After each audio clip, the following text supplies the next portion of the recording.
तर आज आपण एक खूप इम्पॉर्टंट स्ट्रॅटेजी डिस्कस करणार आहे, जी आहे प्राइस स्विंग स्ट्रॅटेजी. तर या स्ट्रॅटेजीमध्ये तुम्हाला कोणत्या इंडिकेटरची गरज नाही आहे, तुम्हाला फक्त प्राइस रीड करायची आणि ही कशी रीड करायची हे आपण आज पाहणार आहे. तर नमस्कार मित्रांनो, मी मंदार नाईक तुमच्या सगळ्यांचं आपल्या द फायनान्शियल सॅव्ही चॅनलवर स्वागत करतो. आणि तुमच्या सगळ्यांना आजचा पार्ट 14 हा खूप इम्पॉर्टंट आहे आणि खूप जास्त आवडेल आणि या पार्ट नंतर तुम्ही इन्व्हेस्ट करू शकाल. तर चला बघूया आजच्या पार्ट मध्ये काय आहे, काय असते प्राइस स्विंग स्ट्रॅटेजी. आणि आपल्या नेहमीचा स्ट्रॅटेजी सोबतचा रूल, जी कंडिशन आहे, हा रिस्क टू रिवॉर्ड रेशो हा 1:2 असला पाहिजे, तरच आपण त्या ट्रेड मध्ये जाणार आहे. तर एक बेसिक खूप समजून घेऊया, एकदम सिंपल मध्ये वे मध्ये तुम्हाला सांगतो मी. तो काय असते ना, प्राइस जेव्हा वर जाते तेव्हा प्राइस कधीच अशी वर जात नाही, करेक्ट. किंवा जेव्हा प्राइस खाली पडते, प्राइस कधीच अशी खाली पडत नाही. प्राइस वर कशी जाते, प्राइस अशी अशी वर खाली करत वर जाते. आणि पडत जरी जायचं असलं तरी प्राइस जिला पडत जायचं असलं तरी ती थोड्या थोड्या असे वर खाली वर खाली वर खाली वर खाली करत पडत जाते. ठीक आहे. सो हे एकदम सिंपल आहे, आपण खूप वेळा पाहिलंय. मार्केट असंच बिहेव करते, कधीच डायरेक्ट होत नाही. तर आपली स्ट्रॅटेजी काय आहे, आपल्याला ना हे आहे स्विंग्स, हा एक स्विंग आहे, हा एक स्विंग आहे, हा एक स्विंग आहे. सो हा एक स्विंग आहे, हा एक स्विंग आहे. जेव्हा प्राइस वर जात असते तेव्हा असे स्विंग क्रिएट होता, जसं अशी अशी प्राइस थोडी अशी वर जाते. सो इकडे हे स्विंग क्रिएट झालेले आहे, हा एक स्विंग आहे, हा एक स्विंग आहे, हा एक स्विंग आहे, हा एक स्विंग आहे. सो या स्विंगची आपली ही स्ट्रॅटेजी आहे. ठीक आहे. सो आता याच्या मागचं मी तुम्हाला पहिले एक ह्याच्यात दाखवून देतो. हे जे मी शेअर्स घेतलेले आहे, सो हे काही रिकमेंडेशन नाहीये, हे जस्ट तुम्हाला दाखवायसाठी मी सिलेक्ट केलेले आहे, जनरल शेअर आहे. सो आपली स्ट्रॅटेजी काय सांगते आपल्याला, की आपल्याला ना प्रत्येक ट्रेडचा स्विंग राहतो. ठीक आहे. आता हा आहे टाटा मोटर्सचा शेअर, 3 आवर्सची टाइम फ्रेम आहे. आता बघा, आपण बघू शकता की समजा इथून आपण पाहायला सुरुवात केली की मार्केट इथे पडलं, इथे एक मार्केटने बेस बनवला. ठीक आहे. हा मार्केटचा बेस झाला. आता इथून मार्केट आणि वर जायला स्टार्ट केली, तर हा इथे पहिला स्विंग बनवलाय, हा इथे दुसरा स्विंग बनवलाय, हा इथे तिसरा स्विंग बनवलाय, आणि हा इथे चौथा स्विंग बनवलाय, आणि हा इथे पाचवा स्विंग बनवलेला आहे. ठीक आहे. सो हे स्विंग आपण मार्केटमध्ये पाहू शकता. जसं आपण टेक महिंद्राचं पाहायला गेलं समजा, तर त्याच्यातही हा इथे एक स्विंग बनवलेला आहे, परत हा इथे स्विंग बनवलेला आहे, हा इथे स्विंग बनवलेला आहे, आणि आता इथे स्विंग बनवायच्या याच्यावर आहे. तसंच भारतीय एअरटेल मध्ये पाहिलं आपण, तर हा इथे स्विंग बनवला, हा इथे परत एक स्विंग बनवला, हा इथे स्विंग बनवलेला आहे, इथेही स्विंग बनवलेला आहे, इथेही स्विंग बनवलेला आहे. सो मला सांगायचं काय आहे याच्यात, की मार्केट ना कधीच असं स्ट्रेट वर जात नाही. ठीक आहे. असे स्विंग बनवत बनवत थोडं खाली थोडं वर करत करत मार्केट जाते. तर बस आपल्याला काय करायचंय, जेव्हा मार्केट स्विंग क्रॉस करते, हा स्विंग आता बनला, ठीक आहे, इथे तुम्ही बाय नाही करू शकले, पण तुमचा व्ह्यू बुलिश आहे, तर मार्केट असं वर गेलं, इथे थोडी सेलिंग झाली आणि मार्केट खाली आलं, म्हणून हा स्विंग बनला.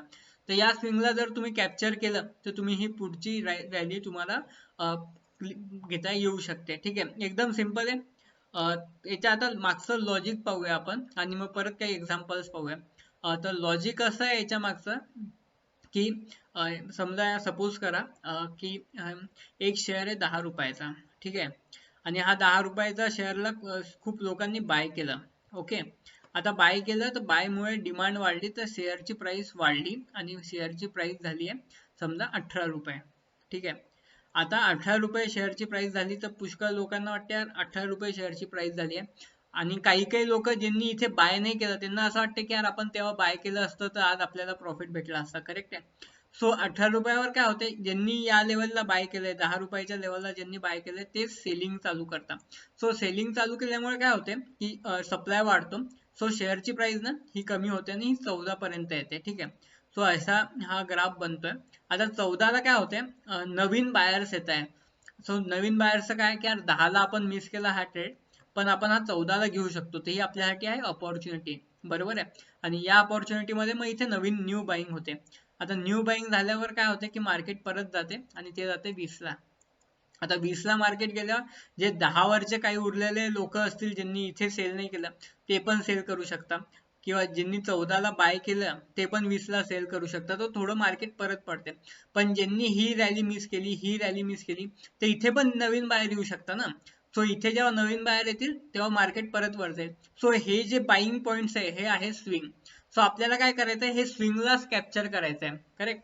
सो जेव्हा जेव्हा आपल्याला स्विंग दिसतो तेथे आपण बाईंग करू शकता. ठीक आहे. आता समजा टेक महिंद्राचा एक्झाम्पल घेतला आपण, तर इथून स्विंग क्रिएट झाला. सो इथे आपण नाही घेऊ शकलो समजा. ठीक आहे. पण इथे गेलं आणि इथे आपल्याला स्विंग मध्ये अपॉर्च्युनिटी भेटलेली आहे बाय करायची, आणि बाय केल्यावर मार्केट परत वर गेलेलं आहे.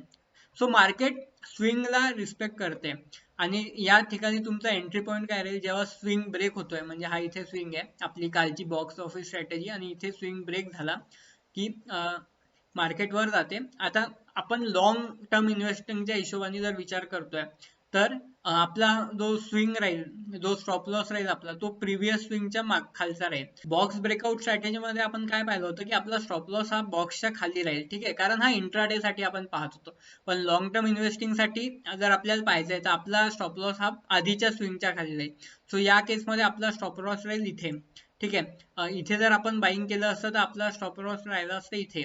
ठीक आहे. आता टाटा मोटर्स मध्ये जर पाहायचं झालं आपल्याला, सो आपण आता इथे करंट समजा इथे बाईंग करंट झालेली आहे. आता याचा स्टॉप लॉस हा इथे राहील, किंवा मोठ्या याच्यावर जर पाहायला गेलं आपण 3 अवर्सच्या याच्यावर पाहतोय, तर हा जो स्विंग आहे हा या आधीचा स्टॉप लॉस राहील, आणि हे आपला एंट्री पॉईंट होऊ शकतो इथला. ठीक आहे. सो असे आपल्याला स्विंग कॅप्चर करायचे, बरोबर आहे.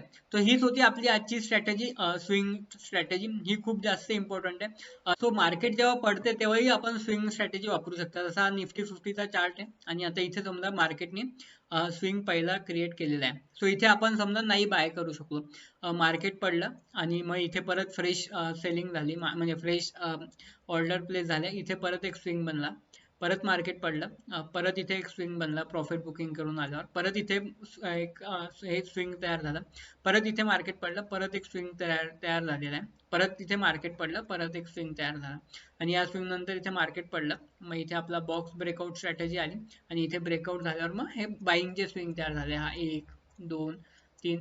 सो कळते का की आपल्याला प्रत्येक स्विंगला, प्रत्येक नाही पण लॉंग टर्म इन्व्हेस्ट करायच्या हिशोबाने आपण असे स्विंग पाहू शकतो. सो मार्केटला थोडं प्राइस पेक्षा कमी येऊ देऊ शकतो, आणि मग आपण अंडर व्हॅल्यूड मध्ये बाय करू शकतो.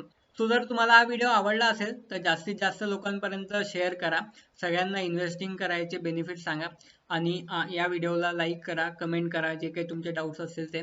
भेटूया पुढच्या पार्टमध्ये.